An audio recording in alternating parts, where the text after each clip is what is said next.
नमस्कार दोस्तों, किसान आंदोलन। जी हाँ, वही कथित किसान आंदोलन जिसको सोशल मीडिया पर समर्थन देते हुए पॉप स्टार रेहाना, गागा, लिली और पॉर्न स्टार मिया खलीफा को आप सब देखकर समझ ही गए होंगे कि इस देश विरोधी आंदोलन की जड़ें कितनी गहरी हैं और इनके पीछे कौन है। इसके पीछे वही अंतर्राष्ट्रीय लॉबी है जो राष्ट्रवादी ट्रंप को अपनी कुटिल चालों से निगल गई।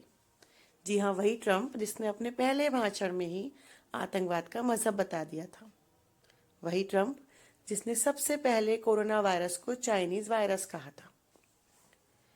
उस ट्रंप को लीलने के बाद अब उन अंतर्राष्ट्रीय ताकतों का निशाना नेतन्याहू के साथ मोदी और पुतिन भी हैं। तभी नेतन्याहू को चुनावों में उलझाया गया है और पुतिन के विरुद्ध रूस की सड़कों पर बेबुनियाद आधार पर मार्च निकाले जा रहे हैं। चूंकि इन सभी नेताओं ने राष्ट्रवाद को सर्वप्रथम रखा, इसलिए इसकी कीमत इनसे वो शक्तियां वसूल करना चाहती हैं जिन्हें लोकतंत्र और राष्ट्रवाद से बेहद नफरत है। जैसे लोकतंत्र से नफरत करने वाला वामपंथ, जिसका एकमात्र रहनुमा चीन बना हुआ है। यही पूरी दुनिया में अशांति के जन्मदाता है और इसी लॉबी का निशाना सनातन राष्ट्रवाद की मशाल के वाहक मोदी हैं। बाकी हमारे देश का विपक्ष इनके फेंके डॉलर, दिनार और पौंड पर मुजरा कर ही रहा है। हमारे देश में हुए कई चुनावों में लगातार बुरी तरह पिट चुकी कांग्रेस, जो हमेशा से उस ताकतवर वैश्विक लॉबी का एक हिस्सा रही है, उसको 2 आम सभा चुनावों में हारने के बाद समझ में आ गया कि वो मोदी को लोकतंत्र के बल पर कभी नहीं हरा सकती। तो उस ताकतवर लॉबी की एक पेड एजेंट फिरंगन, जो अब बेहद घटिया स्तर पर उतरकर मोदी से मुकाबला करने की असहाय कोशिश कर रही है।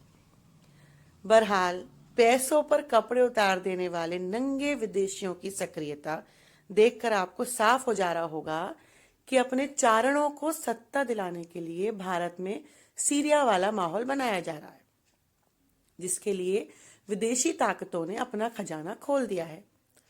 जैसा कि मैं पहले भी कह चुकी हूं कि कारण केवल एक है। जहां विश्व की ताकतवर हथियार, ड्रग, तेल, फार्मेसी लॉबी मोदी को विश्व नेता के रूप में पद स्थापित होते देखकर कुढ़ी नहीं रही है, बल्कि अपने भविष्य को लेकर चिंतित भी है। और इसलिए है क्योंकि मोदी दूसरे नेताओं से कुछ अलग और विलक्षण भी हैं। यही वो फिरंगन भी जान चुकी है कि उसके पूत को गद्दी ऐसे तो मिलने वाली नहीं है। लिहाजा देश को जातिवाद, क्षेत्रवाद, भाषावाद और पेड़ आंदोलनों की आग में झोंककर मोदी और जनमानस के बीच बने विश्वास और श्रद्धा के पुल को तोड़ देना चाहती है। फिलहाल मैं कहना चाहती हूं कि मोदी और विरोधियों के बीच चल रहा ये संघर्ष साधारण नहीं है। ये तो धर्म और अधर्म के बीच युगों से चल रहे युद्ध का ही एक भाग है, जिसमें सदैव की तरह जीत केवल धर्म की ही होगी। लेकिन शायद तब तक धरती और गंगा का पानी लाल हो जाए। मोदी बस धरती और पानी को लाल होने से रोकना चाहते हैं, क्योंकि शायद बहुसंख्यक समाज अभी इतना तैयार नहीं है जितना तैयार गिद्धों, भेड़ियों और मगरमच्छों का कुनबा है।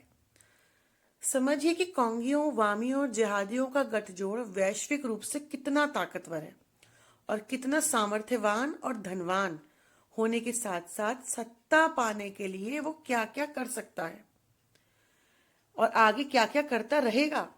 इन्होंने ही हम पर 6 दशक तक राज केवल हमारी अपनी राजनैतिक अकर्मण्यता, उपेक्षा और असावधानी के कारण किया। लेकिन अब हमें शपथ है महादेव की, इनके हाथों में सत्ता की डोर कभी नहीं जाने देंगे, कभी नहीं जाने देंगे। जय हिंद, वंदे मातरम।